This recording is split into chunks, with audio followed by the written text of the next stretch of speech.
Hi everybody, thanks for joining me here for this video. In this video we're going to discuss trends in human resource management, and this video is meant to accompany the Fundamentals of Human Resource Management 8th edition textbook by Noe and colleagues. We're covering chapter 2 here today. Okay, now the first question we're going to start with in this video is, how is the labor force changing? Okay, so what's influencing these trends? And before we get started, I want to make sure we define a few key terms. The first term is going to be the internal labor force, and this basically refers to the employees within an organization. The second term that we want to define is the external labor market, and this term basically refers to all of your job seekers or people who are out there looking for work. Now, as we move forward and we seek to answer this question, one of the first things we're going to talk about is the aging workforce. So one of the things that we're starting to see is that the workforce is becoming older. We're seeing a greater proportion of employees in the workforce be 55 years of age or older. And there are a few reasons behind this.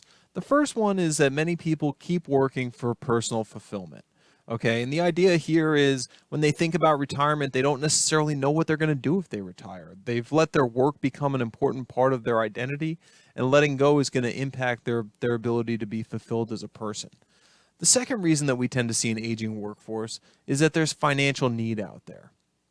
Okay, so some employees have big aspirations for retirements. They want to travel, they want to see the world, and that costs money, and they might not have enough savings to do that, and others may simply not have enough savings to retire comfortably. Okay, we're also seeing a more demographically diverse workforce, and this is really more reflective of the diverse population within the United States where we're seeing this more diverse workforce. Okay. Now, what does this changing labor force mean for human resource managers? Well, the aging and diverse workforce means a couple different things. Okay, the first thing that we're going to talk about is you need to understand the needs and expectations of your employees. People who are coming from different generations may have different expectations. Older generations may look more towards job security being an important component to their employment, whereas the younger generation may look more towards employability, and we're going to discuss that a little bit later on when we get into psychological constructs. Okay, people of different cultures may also have different needs and expectations. Okay, we're also going to want to look to value diverse perspectives. When we bring diversity into the workplace, we're not going to get the same ideas and the same thoughts from all of our employees. And that's a good thing, because that allows us to see different perspectives that we can use to better our company. Okay, the next component we want to look at is we want to understand the impact of our communication. Okay, very often when we're dealing with different groups of people, they may interpret different meanings from different statements. Okay, I remember years and years ago, I was coaching a sports team, a cross-country team, and we had athletes from many different countries on the team. And one day, there was a pretty big conflict between our athletes, and the conflict came down to just a complete misunderstanding because of different interpretations of the language. So we want to make sure when we have a diverse workforce that we're thinking about how does our communication impact all of our employees, not just the employees who are like us. Okay, and then finally, we want to work to eliminate bias and prejudice in the workplace. And this is key here. And, there's a whole unit in this textbook on this topic, so we're not going to spend a lot of time on this right here. But it's very important that as we recognize the diversity of our workforce, we have policies and procedures in place to make sure that we're making sure that our workplace is equitable to all employees. Okay. In addition to the changes that we talked about, we're also dealing with skills deficiencies in the workforce. Okay, so we see, there is a lack of technical and computer skills. This is what we're looking for out there. Okay, we have a need for creativity in the workplace. We need people who can work autonomously, and we also need people who are adaptable. Okay, now this adaptability here, when we look at this component, this highly relates to the technical and computer skills. And what I mean by that is the technology that we need people to know in the workplace today may not be the same technology that we need them to know in 20 years. So I don't just need employees who have a specific skill set when it comes to different computer programs, but I need people who not only know the programs I need them to use today, but who have the ability to learn new programs and adapt to new technologies as they come out into the workplace. Okay, now as we think about skills deficiencies and diversity, it's interesting to think about how one impacts the others. So we have these deficiencies in the workplace, as we discussed earlier. They result in us expanding our external labor market. And what I mean by that is, We typically would consider our external labor market to be a specific area in which we recruit our employees. But as we notice that there are skills deficiencies in this market, we may start looking in places other than where we've looked historically. And as a result, we're going to have a more diverse internal labor force. All right, next we're going to briefly move on to talk about high performance work systems. Now, as we discuss high performance work systems here real quick, I want to take a trip to the DC universe. For those of you who don't know, I'm a little bit of a comic geek, and while I do enjoy the Marvel Cinematic Universe, DC is always my home, right? So I want you to imagine that you are starting a new superhero team that uses bows and arrows. So it's an archery equipped superhero team. And I want you to think about, who would you recruit? Okay. Would you recruit Hal Jordan, the Green Lantern? Well, I mean, he's great with a powered ring, but we don't know anything about his archery skills, right? Would you recruit Shire or Hawkgirl? Well, she's great with a mace, but again, we don't know anything about her abilities with a bow and arrow. Who you'd probably look for would be somebody like Oliver Queen, who's known for his archery skills. Okay, and that seems pretty self-explanatory. So now we're going to move on with this question. I want you to think about, what if you wanted your team members to be great collaborators? Would you recruit Batman, somebody who's known for wanting to work alone? Probably not. Okay. Now the point that I'm trying to get to here is that when we look at high performance systems, what we need people and technologies and social structures that all work well together. Okay, our people, our technology, and our social structures within the organization need to complement each other in order to have a high-performance work system. And one important component to the people that we have here is we have our knowledge workers. Okay, now knowledge workers are people who not only have skills, but they have understanding and knowledge, as you would imagine, that is unique and valuable to the company. So what makes knowledge workers different? If we think about it, they have this valuable knowledge that we discussed, and that knowledge gives them power. And what do we mean by gives them power? Well, knowledge workers are in a unique position to be able to dictate some of their behaviors and negotiate, because they have knowledge that as the organization we need, but we can't force them to give us. Okay? Now this relationship that we're looking at over here between the valuable knowledge and the knowledge worker's power is clearly moderated by what we would call the availability of knowledge. Okay, and what I mean by that is that this valuable knowledge gives the knowledge workers power as long as the knowledge that they have is not readily available. The more available this knowledge becomes, the weaker the relationship between their knowledge and their power is. Okay, and I'm going to give you an example on this from my time in the workplace. Back when I was in industry, I spent some time as a pricing manager. And I was a pricing manager during an economic downturn in 2008. Okay, now one of the great strengths that I had was I had revamped my company's pricing system. And I was the only person who knew how to use it. So as our industry was going through some turmoil and there was a lot of downsizing, I was able to survive layoff after layoff after layoff. I continued to remain employed. Now, what happened later on was the company realized that we needed to consolidate some positions. And one of the things that they wanted to do was they wanted to consolidate managers in pricing with managers in purchasing. Okay. And they ended up asking me to train someone as a backup in managing the pricing system. So at the time, I didn't realize what was going on. I agreed to train this person. And, if I could go back and talk to my former self, I would say the knowledge that you had about your pricing system, that was unique and that's what gave you power. Don't necessarily share that information. From the company's perspective, though, however, what they did was by getting me to share that information, they were able to reduce my power so that as the company went through restructuring, I was not in a position to dictate what my role was going to be. Okay, so next we're gonna move forward here again and look at empowerment in the workplace. Okay, now as we talk about empowerment, I want you to think about what empowerment means from a basic standpoint is that we tell our employees the work that we want them to do, but we don't tell them how to do the work. So essentially, they're responsible for achieving their goals, and they dictate the process that they use to achieve those goals. So our employees have specific goals that they need to achieve, but we're going to let them get there however it is that they want to get there. Okay? Now, if they achieve those goals following the path that they've decided to follow, they're going to benefit from that. And if they don't achieve those goals, then they're going to be held accountable. It's pretty simple. Now, I want to talk to you about empowerment, though, through a few examples. And the first one that I'm going to start with is we're going to look at Zappos. We've got an example from Zappos here.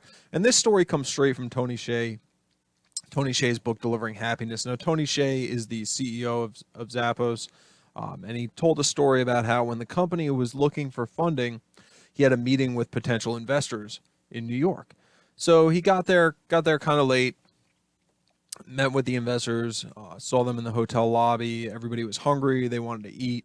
And, a few of them were trying to figure out what they wanted to do. They kind of decided they wanted to get some New York pizza, but they didn't know what was going to be open, what wasn't going to be open. So Tony says, let me make a quick phone call. He said, I'll call my company and we'll find out real quick. So Tony picks up the phone. He calls Zappos 1-800 number, and he says, hi, this is the address I'm at. I'm looking for a good New York pizzeria that's open right now that we can get some delivery from. So they said, yeah, no problem.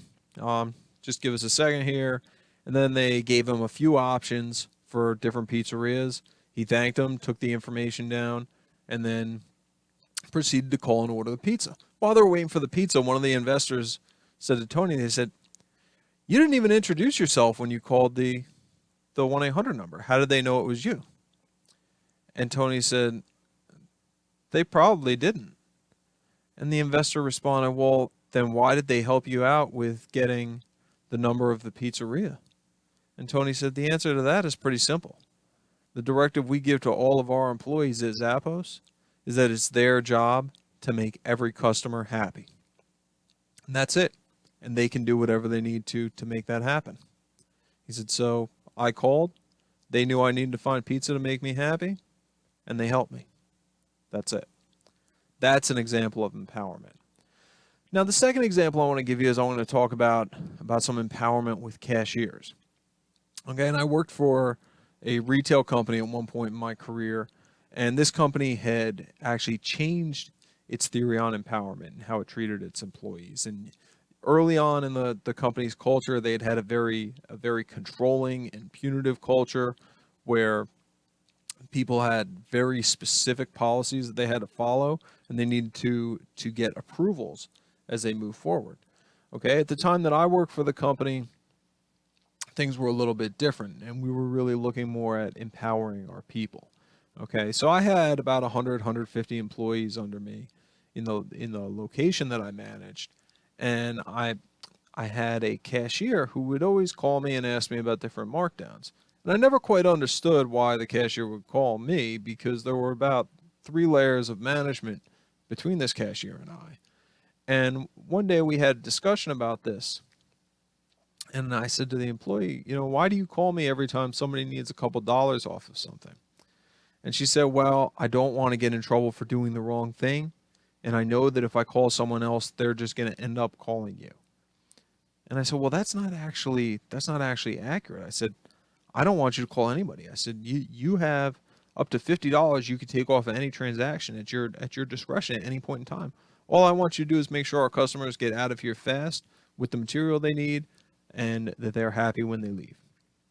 And we had a long discussion about it, and it turned out that this employee, we had put a procedure in place to give our employees empowerment, but we hadn't been clear enough on what the benefits were of utilizing your empowerment and what the consequences were of not utilizing your empowerment. So the employee actually was struggling with this. So part of empowerment is not only making sure employees know what they can do in trying to do their job, but also making sure that they understand that they're not going to be held accountable for making the wrong decision, but they are going to be held accountable for making sure that they utilize their empowerment. Okay, now the next piece we're going to talk about is we're going to talk about the HR role and strategy. And human resource managers play an important role in mergers and acquisitions, downsizing, outsourcing, quality standards, and a variety of different strategic things that companies do. Now, we're not going to break down each one of those individually, but I want to just give you a few questions that you can think about to kind of conceptualize where HR's role and strategy is. The first question that I want you to think about is, what is the company trying to do? What is our goal? Okay. And then I want you to move forward and think about, where do people add value to this? Okay. So if you know what the company is trying to do and you can think about where people add value, you can start to have HR play an important role in the company's strategy. All right, as we move forward and talk about HR's role and strategy, I want to bring you through an example here. And in chapter 1, we talked about HR responsibilities of supervisors. So, I'm going to go back to when I was a manager in an organization and I had been given a unit that was losing 6 figures a year and was told, okay, we need you to turn this around. Okay, now as I was given this unit, I was given a directive that I needed to reduce costs. Okay, the belief was that the most effective way that I was going to turn around the losses of this location were to reduce costs within the location. Shortly after I took over the location, however, I actually put in a request to increase my staff. So I'll ask you to think about, why would I maybe have done this? Well, when we say that my directive was to reduce costs, that was my directive. But that was thinking about the goal, which was to increase profits, not to reduce costs. And the company at the time thought that reducing payroll was the path to profits here. They thought that reducing costs largely through payroll was how we were going to get this done.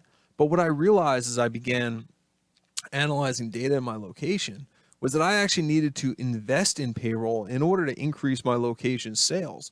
Because what I realized was when I took and minimized all of my costs within the organization, there was no pathway to profitability without an increase in sales. And the only way that I was going to achieve that increase in sales was to increase my staffing. So this is just an example of when we think about strategy, it very easily looked like, okay, reducing costs is what HR is being directed to do. But after analyzing the business, I realized that I needed to actually increase costs by investing in payroll in order to achieve the sales that I needed to hit our overall goal of becoming profitable again. All right, next we're going to talk about technology in HR. And there are a few different places where technology is impacting human resource management. First is we're going to look at information systems. They're automating processes such as payroll, employee benefits, and such. Okay, and the result that this has is HR managers now devote less time to administrative tasks than they did in the past because of this technology. Okay, this also goes back to, as we're tying things together here, think about when we talked about skill deficiencies. Okay, we need HR managers to not only understand people and HR related finances, but we need them to understand technology, because if they don't understand HR information systems, they're not going to be able to allow these systems to take on the tasks of administrative tasks. Okay. Next, also, we look at analyzing large amounts of data to guide decisions, something we call people analytics. And what this does, this supports our HR roles of being a business partner and being a strategic partner. Now, earlier in this video, I made mention of psychological contracts. And, typically when we think of contracts, we think of written documents where terms are explicitly defined, but not all contracts are written. And that's where psychological contracts come in. And I want you to reflect on this question here as we move forward. Have you ever done something for anyone with the expectation that they would do something for you in return? Okay, and this happens in a lot of different places. And the reality is that organizations are no exception, okay? But one of the things that we're seeing happen is that employee expectations have changed over time. So as we mentioned earlier, generations ago, employees expected job security, okay? But through multiple financial recessions and negative situations in organizations, we have seen that organizations can't always provide job security. Okay, so there do come times where organizations do have downsizings. Okay, and the up and coming generations are more familiar with this. They recognize that no matter what is put out there, they're not necessarily going to have job security. So they really are more focused on employability. They want to be developing skills in the workplace that help them ensure that if they do lose their job, they're going to be able to get another job. or that if they can't advance the way they want to within their company, that they'll have the ability to be mobile. Okay, so managers and HR managers need to understand that the expectations of employees are changing. Okay, now when we think about psychological contracts in a diverse workforce, one of the things that happens as we discussed before is that people have different expectations. Okay, so we can't assume as HR managers that all of our employees are going to have the same exact psychological contract based upon the same expectations, because there may be different expectations. We may have some employees who are looking to be rewarded financially. We may have other employees who are looking to be rewarded with the type of work that they do. And one of the things that we have to do here is we really have to kind of get to the bottom of what it is that our employees are looking for. As our workforce becomes more diverse, the possibility that we're going to have different psychological contracts in the workplace increases. Okay.